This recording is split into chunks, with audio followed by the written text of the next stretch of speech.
नमस्कार दोस्तों, मैं अर्जुन आपका स्वागत करता हूँ स्टे बाय अर्जुन के यूट्यूब चैनल में। तो दोस्तों आज की हमारी क्लास है वर्धन वंश यानी पुष्यभूति वंश के बारे में। जो है दोस्तों आज की हमारी क्लास है। तो दोस्तों वीडियो को अंत तक जरूर देखना ताकि सभी क्वेश्चन जो है आपको आसानी से याद हो जाएं। साथ ही दोस्तों अगर आप हमारे चैनल पर पहली बार आएँ तो हमारे चैनल को भी सब्सक्राइब कर लीजिएगा। साथ ही बेल आइकन को प्रेस कर लीजिएगा ताकि हमारे आने वाले वीडियो का नोटिफिकेशन जो है आप तक पहुँचता रहे। चलिए दोस्तों वीडियो को स्टार्ट करते हैं। तो आज की क्लास में हम जानने वाले हैं पुष्यभूति यानी वर्धन वंश के बारे में। तो यहाँ पे हेडिंग डाल लेंगे पुष्यभूति यानी वर्धन वंश। पुष्यभूति वंश या वर्धन वंश, वर्धन वंश। तो दोस्तों इन दोनों नामों से जो है इसको जाना जाता है, तो ये आपको अच्छे से याद रखना है। अब दोस्तों यहाँ पे हम बात करते हैं पुष्यभूति वंश की। यदि बात की जाए तो इसके संस्थापक हैं कौन? पुष्यभूति। और साथ ही दोस्तों यहाँ पे हम बात करेंगे ये थे कौन। तो ये जो है गुप्तों के बाद जो है उत्तर भारत में सबसे शक्तिशाली राजवंश जो है हुआ था। और साथ ही इनके जो है 3 प्रसिद्ध शासक हुए हैं। कौन कौन हुए थे? प्रभाकर वर्धन, जिनके 2 बेटे थे, राज्यवर्धन और हर्षवर्धन। तो ये 3 प्रसिद्ध शासक हुए थे और इन्हीं तीनों के नाम पे जो है ये हर्षवर्धन, तो इसी के नाम पे जो है पुष्यभूति वंश को वर्धन वंश के नाम से भी जो है जाना जाता है। तो ये आपको अच्छे से याद रखना है। तो अब यहाँ पे हम लिखना स्टार्ट करेंगे।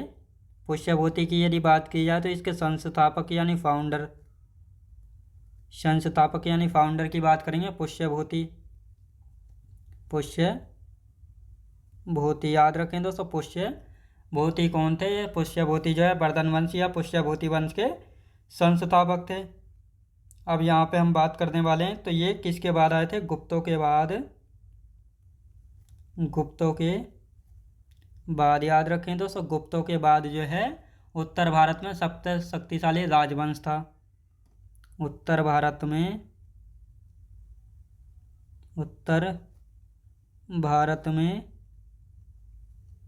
सबसे शक्तिशाली राजवंश था। सबसे शक्तिशाली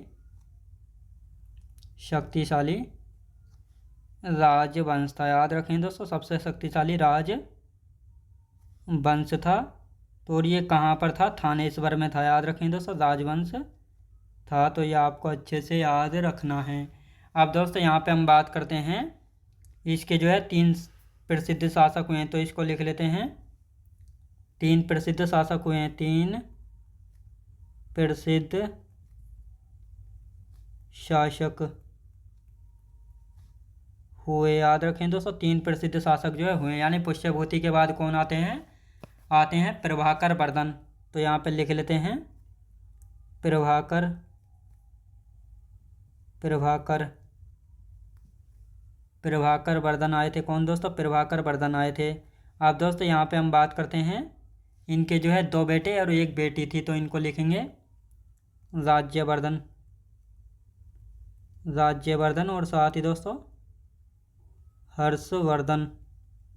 तो ये जो है हर्षवर्धन यानी पहले शक्तिशाली या प्रसिद्ध शासक प्रभाकर वर्धन, दूसरे राज्यवर्धन और तीसरे थे हर्षवर्धन। और साथ ही दोस्तों इनकी 1 बेटी भी थी। तो लिख लेते हैं 1 बेटी थी इनकी। क्या नाम था उसका? उसका नाम था राज्यश्री। राज्यश्री क्या नाम था दोस्तों? राज्यश्री था। तो हम पहले थ्योरी लिख रहे हैं, अभी इसकी पूरी कहानी अच्छे से जो है समझेंगे। अब दोस्तों यहाँ पे हम बात करने वाले हैं प्रभाकर वर्धन की पत्नी कौन थी, यानी इनकी संतानें देख ली। अब इनकी पत्नी देख लेते हैं, यशोमती। यशोमती इनकी पत्नी थी। कौन? यशोमती। तो ये आपको अच्छे से याद रखना है। अब दोस्तों यहाँ पे हम बात करेंगे सर्वप्रथम प्रभाकर वर्धन ने ही जो है इस वंश के राजाओं में हूणों को पराजित किया था। तो ये आपको अच्छे से याद रखना है। तो इस पॉइंट को हम यहाँ पे लिखेंगे क्योंकि यहाँ से क्वेश्चन बनता है। सर्वप्रथम, सर्वप्रथम प्रभाकर वर्धन ने, प्रभाकर वर्धन ने, प्रभाकर वर्धन ने, प्रभाकर वर्धन ने ही इस वंश में, ही इस वंश के राजाओं में, इस वंश के राजाओं में, इस वंश के राजाओं में हूणों को पराजित किया था। हूणों को पराजित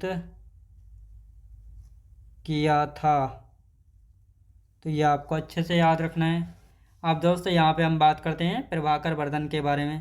प्रभाकर वर्धन की यदि बात की जाए तो इनको जो है दोस्तों एक बीमारी लग जाती है जो कि एक लाइलाज बीमारी होती है।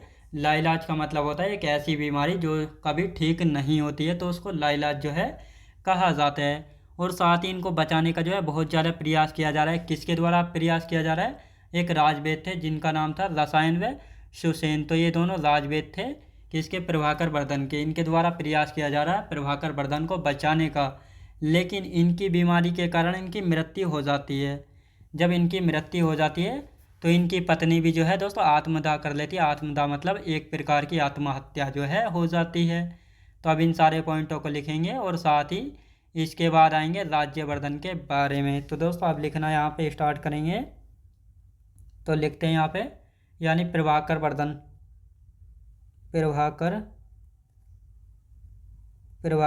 प्रभाकर वर्धन की यदि बात की जाए तो दोस्तों ये जो है बीमार हो जाते हैं।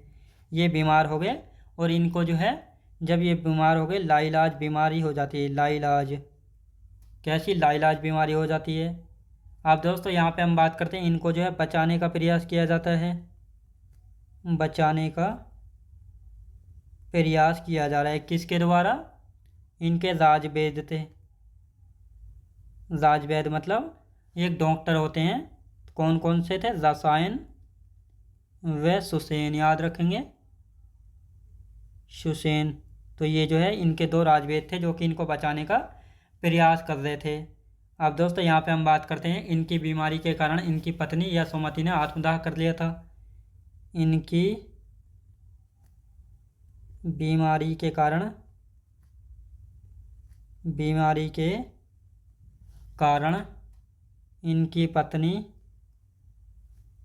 इनकी पत्नी कौन थी? यशोमती ने आत्मदाह कर लिया था। तो यह आपको अच्छे से याद रखना है। अब दोस्तों यहाँ पे हम बात करते हैं यानी बीमारी के कारण जो है इनकी मृत्यु हो गई। तो लिखेंगे दोस्तों प्रभाकर की मृत्यु इनकी बीमारी के कारण हो गई थी। तो इनकी बीमारी के कारण इनकी मृत्यु हो गई। इनकी बीमारी के कारण प्रभाकर वर्धन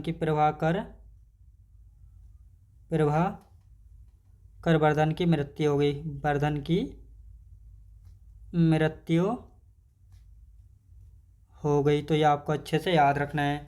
अब दोस्तों यहाँ पे हम बात करते हैं इनकी राजधानी भी लिख लेते हैं। राजधानी यहाँ पे छूट गई है। तो राजधानी की यदि बात करते हैं तो राजधानी क्या थी? थानेश्वर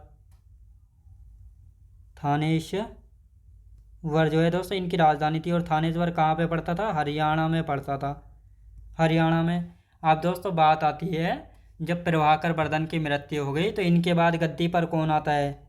राज्यवर्धन आता है। कौन दोस्तों? राज्यवर्धन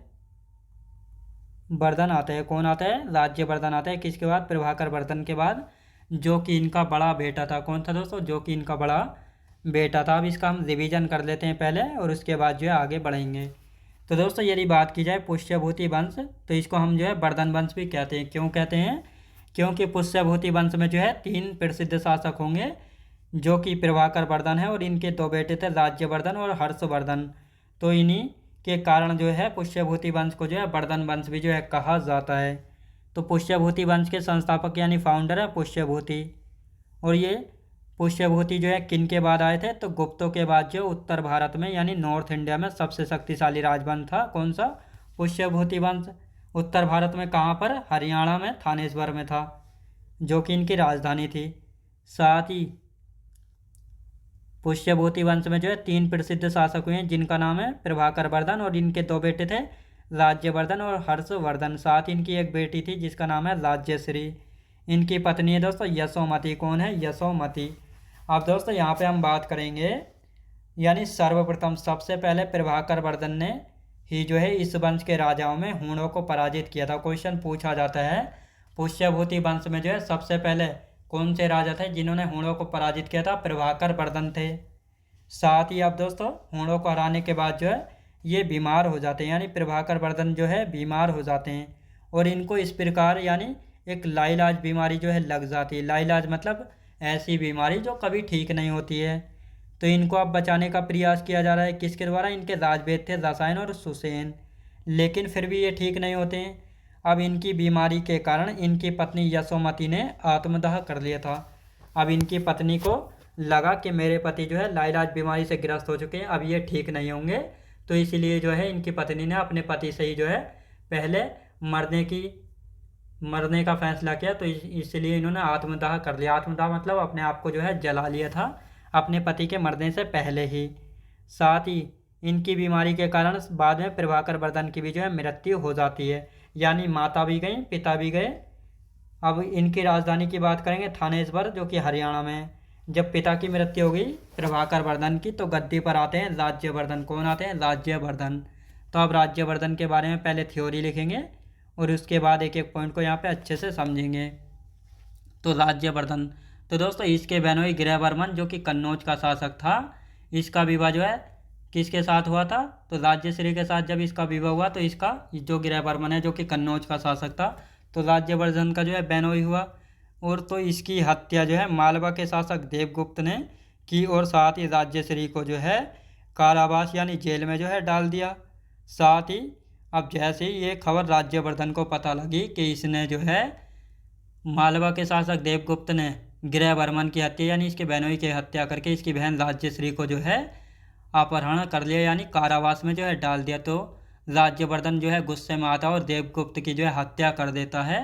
तो ये आपको पता होना चाहिए। और इसके बाद जो है देवगुप्त का एक मित्र है गौण शासक जिसका नाम है शशांक, जो कि बोधि वृक्ष को भी कटवाता है ये कहा जाता है। तो ये जो है राज्यवर्धन की हत्या कर देता है, यानी अब राज्यवर्धन की भी हत्या हो जाती है। तो राज्यवर्धन की हत्या के बाद जो है गद्दी पर कौन आता है? हर्षवर्धन आएगा। तो राज्यवर्धन की जब मृत्यु हो जाती है तो राज्यवर्धन की मृत्यु की खबर या समाचार हर्षवर्धन को कौन देता है? तो कुंतल नामक दोस्त से जो है ये इसको जानकारी जो है मिलती है। अब इनको लिख लेते हैं और इसके बाद जो है हर्षवर्धन के बारे में अच्छे से जानेंगे। और इन तीनों शासकों में सबसे ज़्यादा क्वेश्चन हर्षवर्धन से ही जो है बनते हैं। तो लिखते हैं दोस्तों यहाँ पे, यानी गृहवर्मन। गृहवर्मन दोस्तों कौन था?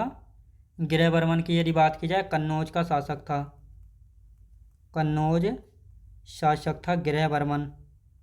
और यदि बात की जाए ये इसका बहनोई था, याद रखेंगे दोस्तों, वह नोई था। किसका बहनोई था?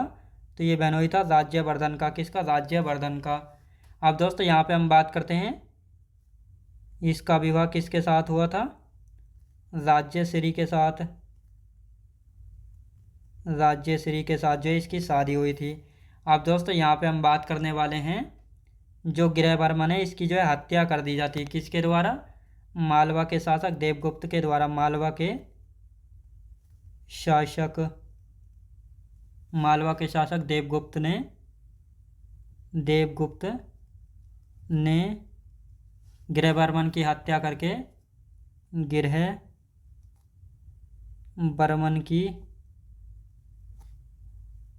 करके हत्या करके राज्यश्री को कारावास यानी जेल में डाल दिया। जेल में जो है डाल दिया। अब दोस्तों जैसे ही ये पता लगी, किसको पता लगी? ये खबर लगती है पता किसको? राज्यवर्धन को। अब दोस्तों राज्यवर्धन को जो है बहुत गुस्सा आता है, तो राज्यवर्धन क्या करता है? राज्यवर्धन देवगुप्त की हत्या कर देता है। देवगुप्त की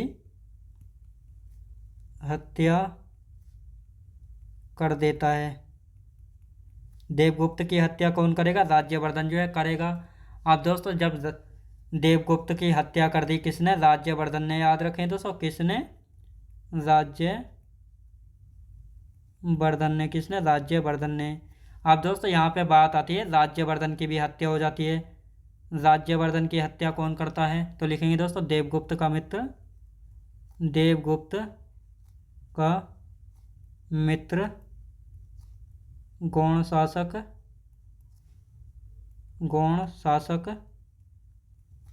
शशांक,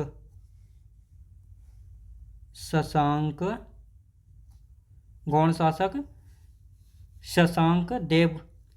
शशांक जो है, शशांक क्या करता है, शशांक राज्यवर्धन की हत्या कर देता है। राज्यवर्धन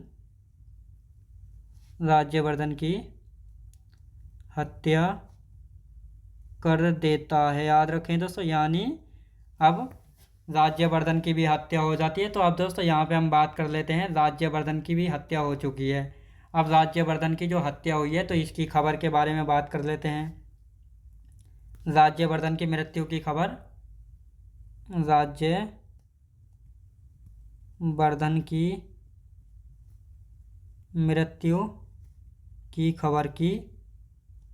खबर या समाचार जो है हर्षवर्धन को कुंतल नामक दोस्त से मिलता है। हर्षवर्धन को कुंतल नामक दूत से मिला, याद रखें तो सब मिला या मिला, तो ये आपको अच्छे से याद रखना है। तो अब इनका रिवीजन कर लेंगे और फिर हर्षवर्धन के बारे में जानेंगे, क्योंकि राज्यवर्धन के बाद जो है गद्दी पर कौन आता है, हर्षवर्धन जो है आता है। तो राज्यवर्धन की यदि बात की जाए तो ये किसके बाद आता है, ये प्रभाकर वर्धन के बाद जो है गद्दी पर बैठता है। आप दोस्तों राज्यवर्धन का एक बहन हुई है जिसका नाम है गिरहवर्मन, जो कि कन्नौज का शासक था। इसकी शादी हुई थी राज्यश्री से, जो कि राज्यवर्धन की बहन थी। अब दोस्तों गिरहवर्मन की हत्या कर दी जाती है, किसके द्वारा, मालवा के शासक देवगुप्त ने जो है गिरहवर्मन की हत्या करके राज्यश्री को कारावास में जेल में डाल देता है। अब जैसे ये प्रभाकर वर्धन को खबर चलती है कि इसने जो है इसके बहनोई की हत्या करके इसकी बहन को जो है कारावास यानी जेल में जो है डाल दिया है, तो ये गुस्से में आता है और देवगुप्त की हत्या कर देता है। जब देवगुप्त की हत्या कर दी राज्यवर्धन ने, तो आप दोस्तों यहाँ पे बात आती है फिर देवगुप्त का एक मित्र है जिसका नाम है शशांक, जो कि गौण शासक है। तो देवगुप्त की हत्या यानी देवगुप्त का मित्र गौण शासक शशांक जो है राज्यवर्धन की हत्या कर देता है। यानी एक दूसरे की हत्या करने का यहाँ पे कार्यक्रम जो है इस टाइम चल रहा है। अब दोस्तों जब राज्यवर्धन की भी हत्या हो जाती है तो राज्यवर्धन की जो खबर है हत्या की, ये हर्षवर्धन को कुंतल नामक दूत के द्वारा जो है मिलती है। तो ये आपको अच्छे से पता होना चाहिए। अब यहाँ पे हम बात कर लेते हैं हर्षवर्धन के बारे में। हर्षवर्धन कब गद्दी पर बैठता है और कब से कब तक रहता है, इन सभी के बारे में, क्योंकि सबसे ज़्यादा क्वेश्चन हर्षवर्धन से ही जो है पूछे जाते हैं। तो हेडिंग डाल लेते हैं दोस्तों अब हर्षवर्धन के बारे में। हर्षवर्धन कब से कब तक, 606 AD से लेकर 647 AD मतलब ईस्वी तक, याद रखेंगे दोस्तों, अच्छे से याद रखना है। अब यहाँ पे हम बात करने वाले हैं हर्षवर्धन का जन्म कब हुआ था, 590 AD में। यानी ये जब गद्दी पर बैठा तो कितने साल का था, 16 वर्ष का था। कितना, 16 वर्ष का आयु में गद्दी पर बैठता है। और यदि बात करते हैं तो इसका नाम जो है शिलादित्य, याद रखें दोस्तों, शिलादित्य भी इसको कहा जाता है। साथ ही इसने राजधानी थानेश्वर से जो है कन्नौज स्थानांतरित कर ली थी, क्योंकि दोस्तों अब जो है यहाँ पे कन्नौज के लिए जो है लड़ाई होगी, क्योंकि कन्नौज का शासक हुआ था गिरहवर्मन जो है होता था। मालवा के शासक देवगुप्त ने हत्या कर देता है उसकी, फिर देवगुप्त की हत्या कर देता है राज्यवर्धन, फिर राज्यवर्धन की हत्या कर देता है शशांक। तो इस प्रकार जो है अब सारी लड़ाई जो है कन्नौज के लिए जो है होगी, तो इसके बारे में हम जानने वाले हैं। तो आप दोस्तों यहाँ पे लिखेंगे हर्षवर्धन के जन्म के बारे में लिख लेते हैं। जन्म की बात करेंगे तो 590 AD में, 590 AD में। और ये गद्दी पर बैठता है कितने, 606 AD में, यानी 16 वर्ष की अवस्था में गद्दी पर बैठा। 16 वर्ष की अवस्था में गद्दी पर बैठा। क्वेश्चन पूछा जाता है हर्षवर्धन गद्दी पर कितने वर्ष की अवस्था में बैठा था, 16 वर्ष की अवस्था में गद्दी पर बैठा था।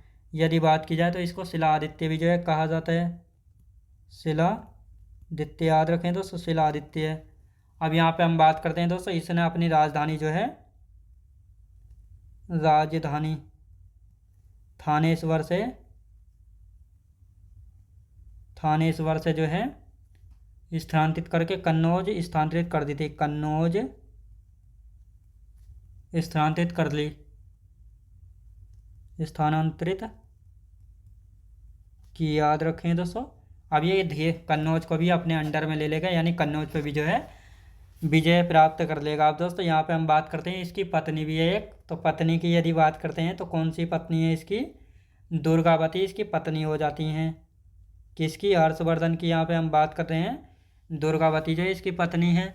अब दोस्तों यहाँ पे हम बात करेंगे, क्योंकि राज्यश्री जो है दोस्तों क्या है, उसकी कारावास से जो है भाग जाती है, तो अब राज्यश्री की खबर जो है हर्षवर्धन को किसके द्वारा पता लगती है, तो हर्षवर्धन को उसके ममेरे भाई में मित्र भंडी ने जो है राज्यश्री के विंध्याचल जंगलों में भागने की खबर दी। और इसके बाद जो है बौद्ध भिक्षु दिवाकर की सहायता से हर्षवर्धन ने अपनी बहन राज्यश्री को ढूंढा, जो कि आत्मदाह करने जो है जा रही थी। तो इस प्रकार जो है बौद्ध भिक्षु दिवाकर की सहायता से जो है हर्षवर्धन अपनी बहन राज्यश्री को जो है ढूंढ लेता है।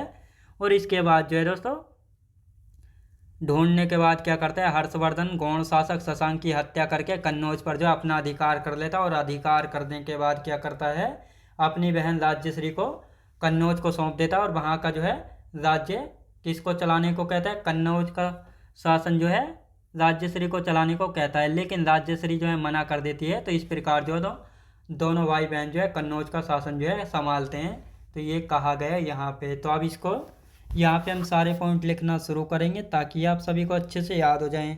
कहानी तो है आप सभी को अच्छे से समझ आ रही होगी। अब लिखते हैं दोस्तों राज्यश्री की खबर। राज्यश्री की खबर, खबर या जानकारी हर्षवर्धन को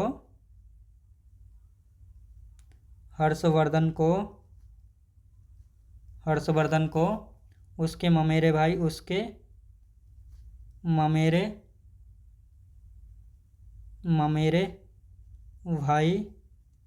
व मित्र भंडी के द्वारा, मित्र भंडी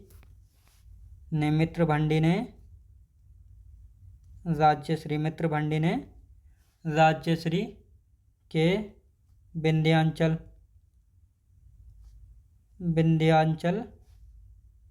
के जंगल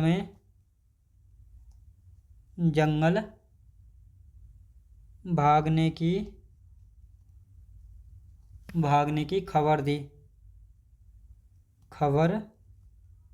तो ये आपको अच्छे से याद रखना है। अब यहाँ पे हम बात करते हैं राज्यश्री, याद रखें दोस्तों राज्यश्री यानी बौद्ध भिक्षु दिवाकर ने, बौद्ध भिक्षु दिवाकर की सहायता से बौद्ध भिक्षु दिवाकर की सहायता से हर्षवर्धन ने अपनी बहन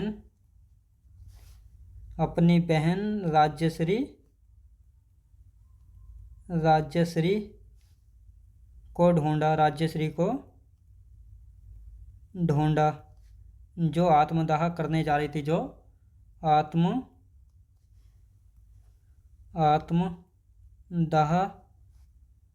करने जा रही थी,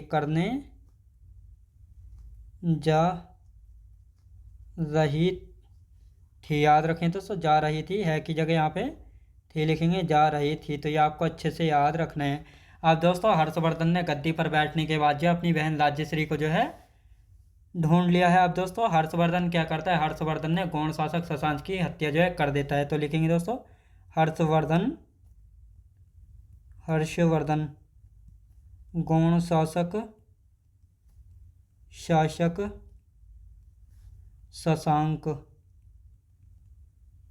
शशांक की हत्या करके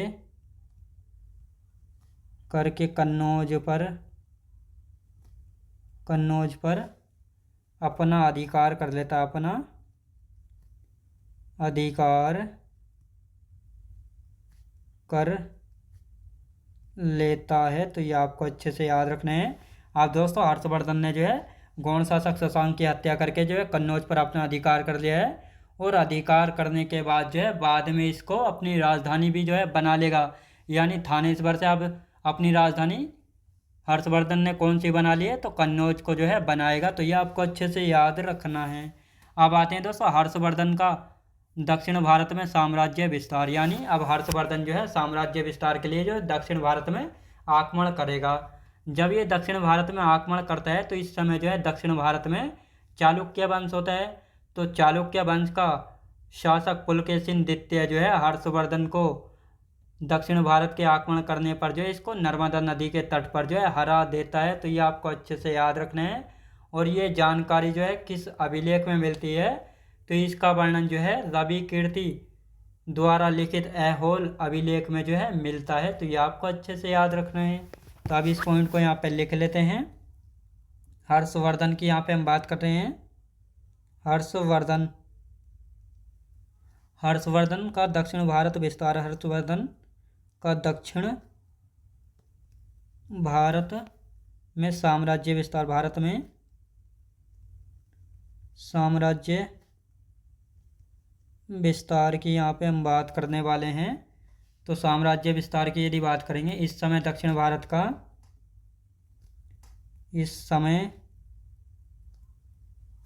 दक्षिण भारत का शासक, इस समय दक्षिण भारत में लिखेंगे दोस्तों। इस समय दक्षिण भारत में पुलकेशिन, इस समय दक्षिण भारत में चालुक्य वंश था। याद रखें दोस्तों, चालुक्य वंश के शासक पुलकेशिन सेकंड था। पुलकेशिन सेकंड था। तो लिखेंगे दोस्तों पुलकेशिन सेकंड का शासन था, इसका शासन था। और हर्षवर्धन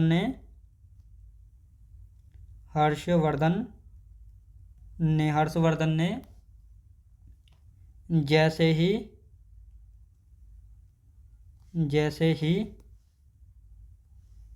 दक्षिण भारत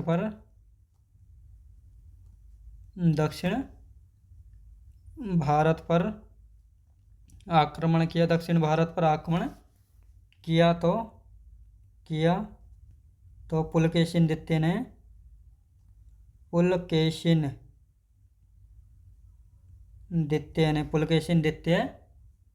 ने इसे नर्मदा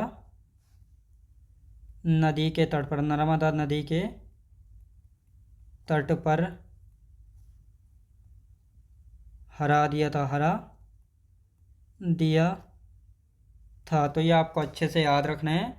अब दोस्तों यहाँ पे हम बात करते हैं इस सब की जानकारी कहाँ पे मिलती है। इस सब की जानकारी की यदि बात करते हैं तो लिखेंगे दोस्तों रवि कीर्ति द्वारा लिखित ऐहोल अभिलेख में। रवि कीर्ति द्वारा लिखित ऐहोल अभिलेख में, ऐहोल अभिलेख में। तो ये आपको अच्छे से याद रखना है। आप दोस्तों इसका हम रिवीजन कर लेते हैं ताकि आप सभी को अच्छे से याद हो जाए। तो लिखेंगे दोस्तों, यानी हर्षवर्धन जो है गद्दी पर बैठता है 606 एडी में और 647 एडी तक जो है गद्दी पर रहेगा। इसका जन्म होता है 690 एडी में, यानी 16 वर्ष की अवस्था में जो है गद्दी पर बैठता है। इसको शिलादित्य भी कहा जाता है। और साथ ही दोस्तों इसने राजधानी थानेश्वर से स्थानांतरित की थी और इसने कन्नौज को जो है बना ली थी। इसकी पत्नी है दोस्तों दुर्गावती। पत्नी कौन है दोस्तों? दुर्गावती जो है इसकी पत्नी है। साथ ही राज्यश्री की खबर यानी राज्यश्री की जानकारी जो है हर्षवर्धन को कौन देता है, यानी जब हर्षवर्धन गद्दी पर बैठता है 606 एडी में, तो गद्दी पर बैठने के बाद सबसे पहले जो अपनी बहन को खोजता है। तो इसकी बहन की जानकारी या खबर जो है हर्षवर्धन को उसके ममेरे भाई और मित्र भंडी ने राज्यश्री को विंध्याचल के जंगल में भागने की खबर दी। और इसके बाद बौद्ध भिक्षु दिवाकर की सहायता से हर्षवर्धन ने अपनी बहन राज्यश्री को ढूंढा, जो कि आत्मदाह करने जा रही थी, मतलब अपने आप को स्वयं मारने वाली थी। आत्मदाह मतलब अपने आप को जिंदा जलाने वाली थी। तो इसको एक प्रकार की आत्महत्या जो है कहा जाता है। हर्षवर्धन ने इसके बाद गौड़ शासक शशांक की हत्या करके कन्नौज पर अपना अधिकार कर लिया और अधिकार करने के बाद जो है अपनी राजधानी थानेश्वर से चेंज करके किसको बना लिया था, कन्नौज को जो है बना लिया था। और कन्नौज को अपनी बहन को जो है सौंप दिया था कि अब यहाँ का शासन जो है तुम संभालो, लेकिन दोनों बहन भाइयों ने मिलकर यहाँ पर शासन जो है किया था। हर्षवर्धन का दक्षिण भारत में साम्राज्य विस्तार। जब हर्षवर्धन ने दक्षिण भारत में अपने साम्राज्य का विस्तार करने के लिए आक्रमण किया तो इस समय दक्षिण भारत में चालुक्य वंश था। चालुक्य वंश के शासक पुलकेशिन द्वितीय का जो है शासन था। जब हर्षवर्धन ने जैसे ही दक्षिण भारत पर आक्रमण किया तो पुलकेशिन सेकंड ने इसे नर्मदा नदी के तट पर जो है हरा दिया था। इस सब की जानकारी कहाँ पे मिलती है, रवि कीर्ति द्वारा लिखित ऐहोल अभिलेख में जानकारी मिलती है, तो ये आपको अच्छे से याद रखना है। तो दोस्तों आज की क्लास हमारी यहीं तक रहेगी और इससे आगे का जो बचा हुआ उसको हम कल की क्लास में कंटिन्यू करेंगे। तो दोस्तों मैं उम्मीद करता हूँ आपको वीडियो क्वालिटी, कंटेंट वगैरह सभी कुछ आपको पसंद आया होगा। पसंद आया हो तो लाइक शेयर और सब्सक्राइब करना बिल्कुल भी ना भूलें। साथ ही दोस्तों अगर आप हमारे चैनल पर पहली बार आएँ तो हमारे चैनल को भी सब्सक्राइब कर लीजिएगा, साथ ही बेल आइकन को प्रेस कर लीजिएगा ताकि हमारे आने वाली वीडियो का नोटिफिकेशन जो है आप तक पहुँचता रहे। चलिए दोस्तों मिलते हैं नेक्स्ट वीडियोज़ में।